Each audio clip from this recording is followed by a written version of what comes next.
Comrade Chiwenga. Honai benzi ramakatisira iri. Comrade Chiwenga. Comrade Chiwenga. Honai munhu wamakatisira. Maisa akauraya how many generals? Nearly 40 generals. Plus imimi akada kukuurayai futi. Utsinye hwake hwaanawo.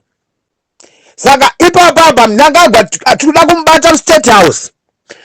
Tambata State House imomo International Court. Yonodhilana yapedza kudhilana naye nenyaya yebhuku rahundi yabut 20,000 people akauraya adzoka kuZimbabwe. Tudati makoti ekuZimbabwe nyangwa zvikanzi apiwa 100 years ikoko atidzoka muZimbabwe. Tikuda kumutonga nenyaya yekuuraya magenerals nenyaya yekuuraya maordinary people chaiyo. Pamberi nokubvisa Mnangagwa. Pamberi nokubvisa Mnangagwa nemhuri yake nezvigandaga zvake. Pasi nevasingadi kuteera. Welcome to Greenlight International Trust Bring a Smile. Our 12th anniversary Bring a Smile, which will be held in Binga on the 26th of April. We are holding a fundraising dinner to fund this Bring a Smile on the 29th of March in Batanai Gardens from 7 p.m. to 9 p.m.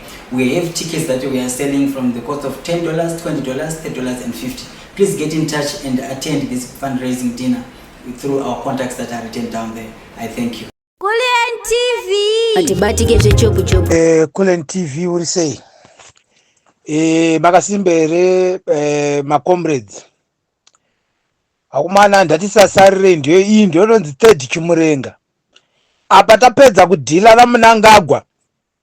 Tikufanira kupiwa mari yemaovhets because this is Third Chimurenga yatikunorwai. Zita rokuti Mnangagwa in the history of Zimbabwe hatisi kuda kurinzwa. Hanzi Trabriasi wati yake apa panonzi Bambudzi interchange.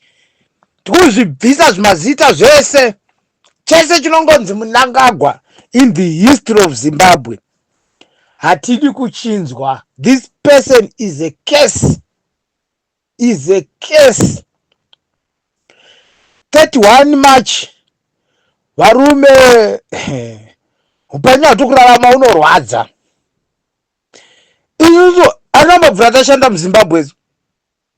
ATM chai hatiziye, pension chai hatine, so our life is destroyed. Saka 31 March we are fighting for the future of our kids. Upenyu hwavana vedu ndwatakurwira kumana. Because Mnangagwa aba mari everywhere. Aba mari everywhere. Each and every department aba mari. Ndimakanzwa msuno mukadzi wakaitendera achitamba padane ndoda akapiwa $60 million. Who approved that? Mwana wake ari kufinance minister. Vana Mnangagwa ndiwo varidzi vecorruption, ndiwo varidzi veblack market. Baba chiri chimafia chacho. Saka akomana hatingachichidzirwe netuvanhu tushoma. Zimbabwe ine 16 million people who are suffering. Handozvipatara, madoctors haasi kubhadharwa, manesi haasi kubhadharwa. Muzvipatara muna mushonga, vanhu vari kusungwa kwatyoka roko unosungwa necard box. Nyika ine 63 strategic minerals. Asi Zimbabwe haina chainacho, RBZ haina chainayo. Makovers enyika hamuna chirimo. Iye ari kuba left right and center. Izvozvi angabatwa kuda kukuba iPSB. Okomanaka 31 March munhu wese mustreet. Let's go and support Comrade Geza neteam yavo. Vakomana vana veZimbabwe tatambura. Vana veZimbabwe vari kunyika inonzi South Africa vatambura, kupiswa nokupiswa, mumwe kudyiwa nemakaro muna Limpopo. Vanhu vatambura, vanhu vakurara mumabhiriji. Vakomana nyika yedu tatambura vakomana. Saka tikuti 31 March munhu wese kune mari yeZimbabwe mukukuziya. Scott chakupwanya kumba kwake kune makamona achibuditsa maphotos akagarira gold, akagarira millions of US dollars. Kumba kwa Scott ndakupindwe. Munhu wese ndave rich. Munhu wese ndashe minerals enyika. First, kumba kwasakupwanya ndakuyendwe. Hakuna chinofanira kusara. Godre nyika ravakuluta. Munhu wese ndabenefite. Kumba kwachuvhayo ndiko kune mari yese. Hakuna dzimba dzese dzokafanira kusiwa. Kumba kwatagirei kunofanira kusvikwa. Kumba kurushwaya kunofanira kuendwa. Kumba kwa Mnangagwa kunofanira kuendwa. Ndiko kune mari yese yenyika. Iwe unoenda pabhengi unorara night yese wopuwa $50. $50 iyo yobatwa futi macharges ipapo. Apo warara night yese apo unoona anonzani Scott chakupwanya chibuda paTV akazadza mazimari so mumba make. We say no to corruption, no to tribalism. Mnangagwa nezvigananda zvake nevarakashi vake vese as a whole.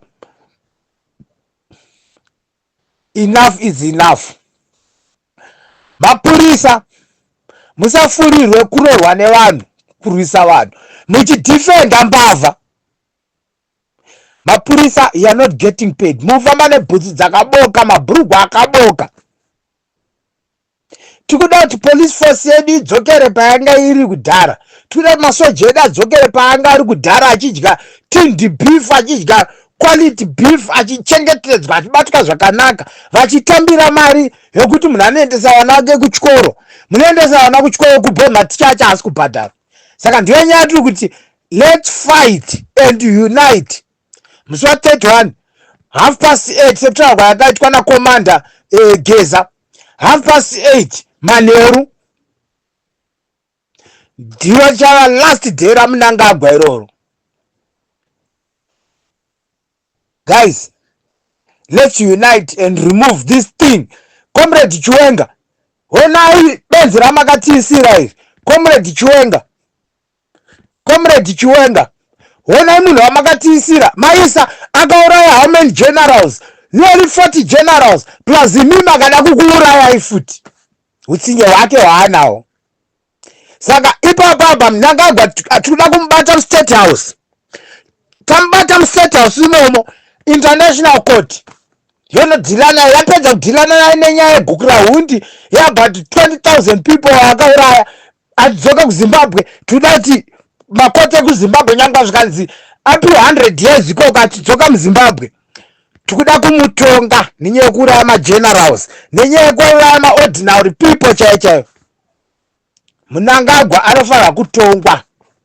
Kunyangwa akanzi afa tinobata zvana zvake zvakomana izvozvo, tichazvitongera nyaya yababa vavo. Makomrade, pamberi ne31, pamberi nokubvisa Mnangagwa, nemhuri yake nezvigandaga zvake pasi nevasingadi kutevera command ya Comrade Geza.